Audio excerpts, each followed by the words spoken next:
Welcome to Get Green, Northwest Indiana, your home for lawn care solutions with Steve Daly. Each podcast, you'll learn the secret tips to growing healthy green grass and best practice solutions for watering, weed and feed, aeration, and mowing. Here are your hosts, Steve Daly and Jim Jano. So it's springtime in Northwest Indiana, and we're talking about spring lawn care with Steve Daly. Well, it's technically not spring yet. We're still in February, but we're almost there. So now, Steve, you're saying that we didn't have much of a winter. How's that going to affect what we're doing? A lot. Because of the lack of frozen soil, the sooner we get out and get working, the better off we're going to be. Got to get those pre-emergence down for crabgrass as early as possible, and now's the time to get rolling. What are a few things that your customers can do to get their lawn ready for spring?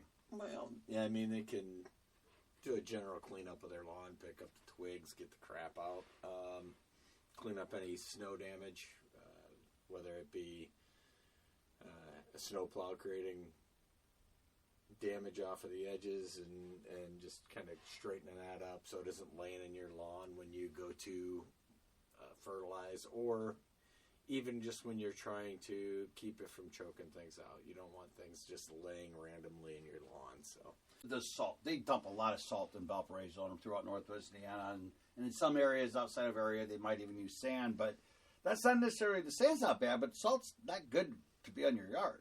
No, salt will burn the edges. Salt needs to be removed as much as possible. A lot of that will grow back and fill back in on its own, but if they dump salt by any chance, I mean, you might have to rake out and reseed a few spots, maybe even take off a little bit of the soil and add some black dirt. But it just all depends on how bad it is. So you want to pick up all the debris, because what good does it do to have a beautiful lawn if it's covered with crap? I almost sound like something you would say. Yeah, get the crap out of the lawn. So then and then before it's too late, if there's still been, but of course this year we're not seeing a whole lot of snow, fortunately. What else can a homeowner do? My lawnmower is in pathetic shape. Is it a good time to get it in, or? It's not time to mow yet. Let it start growing a little bit up before you cut it. I mean, you want to wait till the soil temperatures are coming into the 50s for most of that. As soon as it starts growing up, you can give it a cut, but don't, again, cut it at your normal height. Don't lower the blade to try to cut your grass. I believe that a lawn should be cut at anywhere from 3/4 to 3.5 inches all year long. So So you don't vary it just because it's early and the grass is growing faster. No, you don't try to knock more down. You're still trying to cut at that same rate. You're not going to try to remove more than a third of the grass plant at the same time. And I know we've talked about that before. So you always want to try to stay on top of it to the best of your ability. But you also want to make sure that you're mowing high and retaining water in the plant. You'd mentioned earlier today that Bermuda grass is not a desired grass in Northwest Indiana. What's the story on grasses? Well, I mean, if it's a warm season grass, they're going to basically green up at a different rate and at different times. So Bermuda, zoysia, centipede grass, that stuff does not green up in a timely fashion here. You'd be basically looking at about 3 months of green if you're using those grass types. Whereas with, our cool season grasses, blue, rye, fescues, you are generally going to have green lawn probably 9-10 months out of the year, depending on how it goes. And as far as the green grass or the Bermudas and what have you, if somebody is it common up here? No. It is not common. If you see it up here, it was planted by mistake, or it came in as a weed somehow in some, whether it be through seed or whatever. But no, that's not a grass type that we desire up here. I think we've talked about zoysia plugs in the past. Yes. And the fact that was something that was created as a miracle cure for bare spots, as far as what people thought they were doing. They were pushing it that way. You put a plug in, it starts filling in. The problem is up here is it just does not green up. We're not going to see that green up until at least, even with a warm winter, probably not till mid-May. And that would be something that if they had that type of grass, that would be something that was planted when the homeowner first moved into the house. So would that could have been planted before the homeowner ever got there? Really? You know, what you think about as far as how many times you buy somebody else's house. You know, I mean, this could have been something somebody planted in the 70s. You bought a, house that had been built in 1960. But there's certain lawns around here right now. You can drive through the city and it sticks out like a sore thumb. You'll know it's there. So when it comes to spring, I think one of the things that you do in spring is you have a different philosophy on what you do in the spring than what I always thought. I thought it was great that your lawn took off and started growing real fast in the spring, and that's not desired. That's not the best thing for it. Now, you want to kind of slow the upgrowth, let the plant retain some of the value that you provided in the fall. You don't want to just sit there and, you can get a nice pretty green out of hammering it with nitrogen in the spring, but what's the repercussions in the summer? Generally, what I try to do is run a couple applications at about a half-pound rate of nitrogen in the spring. Most people, like if you go to the store and you buy your pre-emergent product with, say, 28.33 or 28.35 or whatever analysis they're throwing at you this year, you're going to be running that 28% probably at about a pound rate of nitrogen per 1,000 square feet on that application. That's just the recommended label rate to get the right pre-emergent down and the right weed control out of it. So that's not the best practice to have. You're just going to create a lot of upgrowth when Mother Nature will be basically creating it itself with rain and cooler temperatures. So sometimes you take all the nutrients out of the plant by doing that. So you just got to be careful with how you go about it in the spring. And that's part of the reason why I felt it was important to try to incorporate the growth regulators this year a little bit into the program and try to slow that down even further. Now that's a game changer in Northwest Indiana. That's something that you actually had a blog as well as a podcast dedicated to just that. Just for the simplicity's sake, what does it do? Restrict upgrowth, keep water in the plant, keep carbohydrates in the plant, keep the plant healthier. It means less mowing, less watering. Less mowing, less water. Less time maintaining. Yeah. Less chance of greater resistance to drought, disease. Makes your yard thicker. Yeah, all that. And a darker green. And the thing is you're the first in Northwest Indiana to start introducing it to homeowners, but you've been very quick to say that this is not necessarily new technology. It's not, and I'm not necessarily the first, but I don't know who else is doing it. Nor do I really care. That's not my part of the worrying process. I just want to do what's right for the customers and try to get to the point where we're giving them the best value for what they're spending. Well, I think it's kind of cool that it's what they do in the ballparks. It's what they do at Wrigley Field, at Guaranteed Rate Field, not at Soldier Field though. Why is that? Do they not know what they're doing, or? I don't know why you're picking on Soldier Field. Oh, that's right. They don't use real grass. Well, they're moving anyways, right?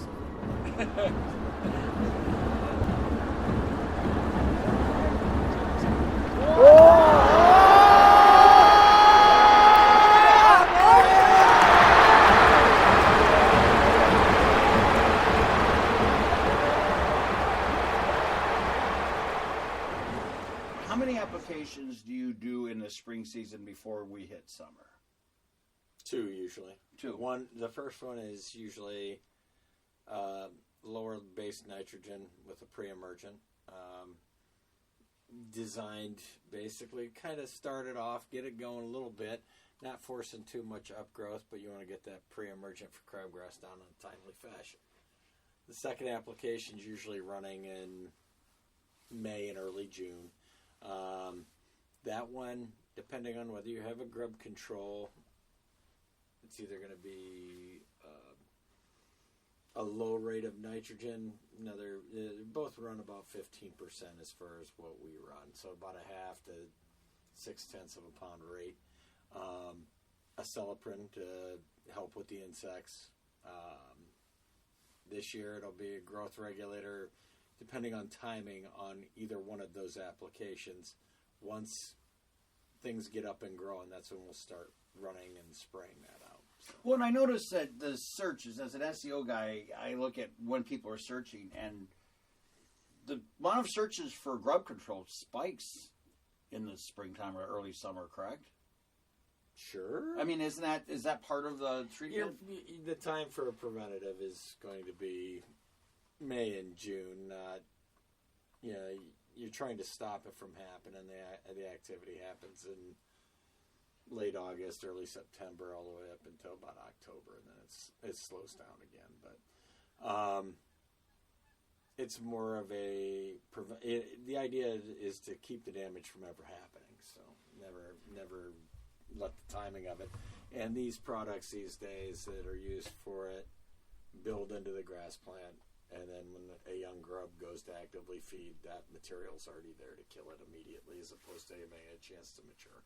Now, so the first application of the Perma-Green lawn care program is Crabgrass.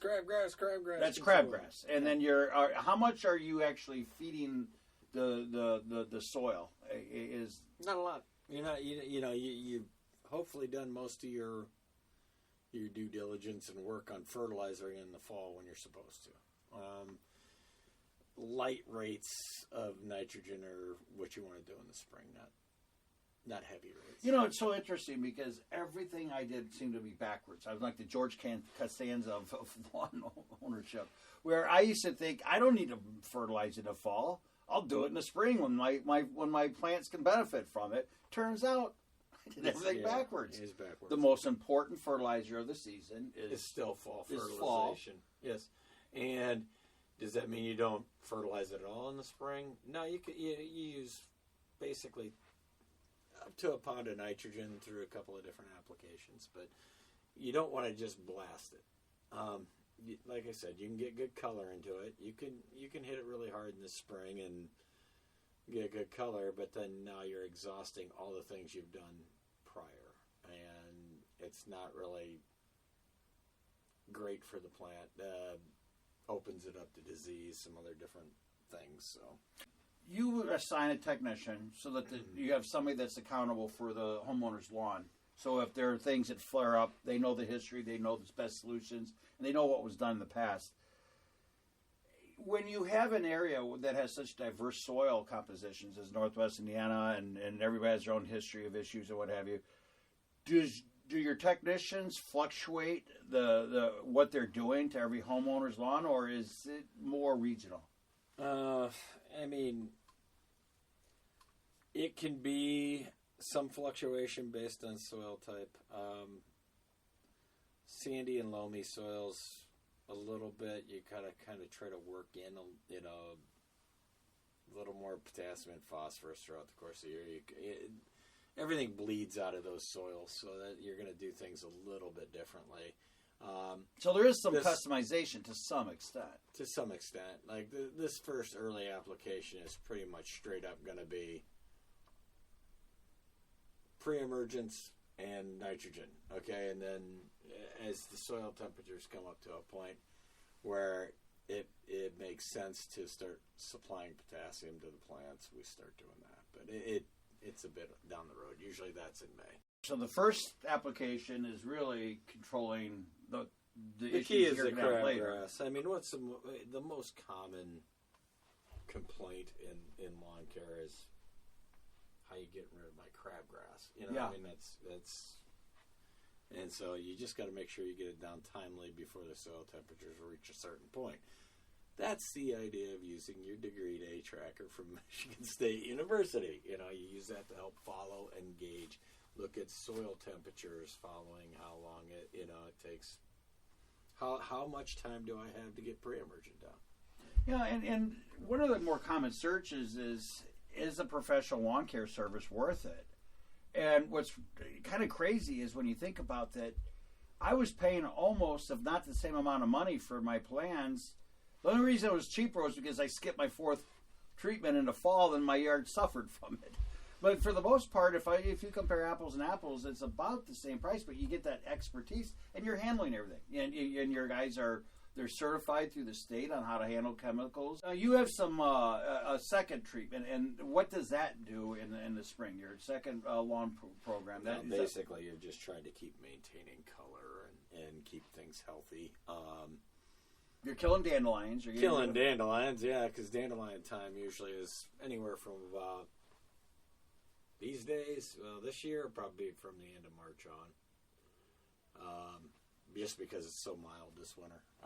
But you are feeding the soil.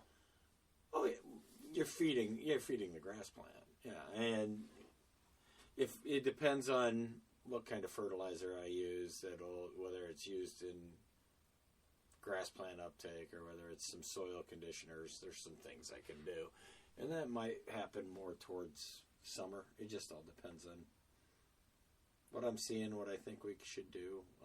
Sometimes we'll work in some malignite in some of our treatments, which is a little different. That's not really when you talk about a synthetic fertilizer, it's not really in your program. So if you're incorporating it, you're trying to basically help get some other micronutrients into the game. But you put a lot of pride in having people that know the local turf. They've been with you a long time. As a matter of fact, the gentleman that the technician did my yard up until last year, he just retired with you. No, not retired. He's down to 1 route a year. Oh. So he's going to be working 3 days a week. You just figured you'd give him less stress and tell him you didn't have to do my yard anymore? He really just didn't want to have to talk to you. But, and that's okay. I get it. Yeah, so does my wife. But really, no, he's 67 now, so he just wants to take it a little easier, and but he still wants to work some, so we just worked out a thing. But I have guys that have been with me for a couple seasons. I have guys that have been with me for 20, 30 seasons. So it just all depends. But you put a lot of emphasis on making sure that they're recertified, that they're certified with the state to handle certain things, that they understand how to operate the equipment. Where would you put the emphasis on, if somebody's looking for a great lawn care company, how much is the emphasis on their training and recertification, and how much of it is going to be determined by their experience and having had a lot of time doing it? It's not really a recertification so much as it's a continuing education. Once you have your certificates, you just need to, whatever degree of education you have on it, you have to go to a continuing credit hour classing to, keep your education up, make sure you understand what's going on. They just want to make sure you have general understanding of the job you are doing out there. The grass growth regulators. You corrected me when I suggested that was a fertilizer. It's not a fertilizer. Not a fertilizer. What? It's the exact opposite of a fertilizer. It's I guess you're right when you think about it. You're restricting. Fertilizers make You're things actually grow. trying to restrict upgrowth. So no, it's not a fertilizer at all. It's just a chemical that forces the plant kind of to keep its plant all of stored energy and reserves and trying to slow it down so it just doesn't go crazy in the spring. Helps thicken it, as you said. Helps with the color. Just a general different philosophy on how to go about greening up plants in the spring. Don't exhaust them, So Your community pages. This is a good time to get back. We were talking a little bit about your dailies tips, where you constantly are updating tips for each of the communities, and it serves basically Lake County, Porter County, LaPorte County, and then all the communities within it, everything from Hobart to Crown Point to Chesterton, Valpo. Then we also have water precipitation. But you have a really cool tool that we started last year called the GDD tracker. It's an equation for making sure that lawn care applicators, lawn care people know at what points certain products will not be effective anymore, or giving you a time frame and how quickly the soil is warming up and what you should be doing. Like, it'll give you how long you should run crabgrass pre-emergence for before it's ineffective, how to suppress annual bluegrass in a lawn, and the timing of using growth regulators to do that. Actually, growth regulators help you do that. That's part of the benefit of that. So they kind of all work together. Because the GDD tracker gives you a better idea when you need to be doing things. And correct, yeah. I mean, the GDD tracker is it's just degree day units. And that's just an equation they use. And you're saying that now's a good time to be looking at that. Pretty quickly here. It's just going to get started rolling here shortly. And as you go through, it shows like when dandelions are, considered, when broadleaf weeds are considered going to head or flower and different aspects of it. So it just gives you a broader place to look for knowledge and just to make sure you're doing things in a timely fashion. And one of the things also about that is that you make it easy for them to understand it. There's actually on your community pages, which again, each community, if you're in Hobart, go to your website and go to the Hobart page, and it'll have all these tools. But it actually has a tutorial that shows you how to use it, a video tutorial, and then you just enter it actually is specific to each town, so people can kind of have some of the coolness of the tools that you use to make sure that you're making the right decisions. Yeah, it'll help them whether they like to do it themselves and have the knowledge to do it. It just provides them another piece of knowledge. If they want to go to our website and use that or find the link to get there, that's what they should do. I'm not saying that we're for everybody. Not everybody wants a lawn care company. They like to do it themselves. That's fine. If it's a money savings thing you think you're accomplishing, not so much anymore. Back in the day, yeah, it made some sense. These days, you're not saving a lot of money. It's more of whether you like to do it and enjoy it. And there's people out there that love to do it. So, and you like to align yourself with an educated customer, and you've gone to great lengths. I align myself with you. You got to keep some balance there somewhere. Yeah, you got to. How else are you supposed to look smart unless you're around somebody like me that makes you look smarter? Joke. Jim's a very smart guy. Don't let him fool you.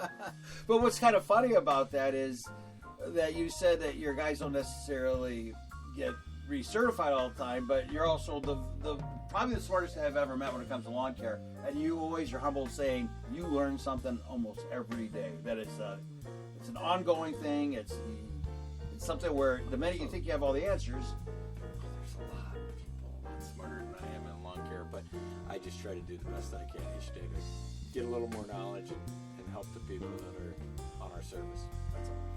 Well, Steve, this was a wonderful experience, and if you see Steve out on the road, everybody, wish him congratulations on his anniversary. He turns 50 this year. Well, I don't turn 50. The business does. I turned 58 yesterday, but that's different. I'm old.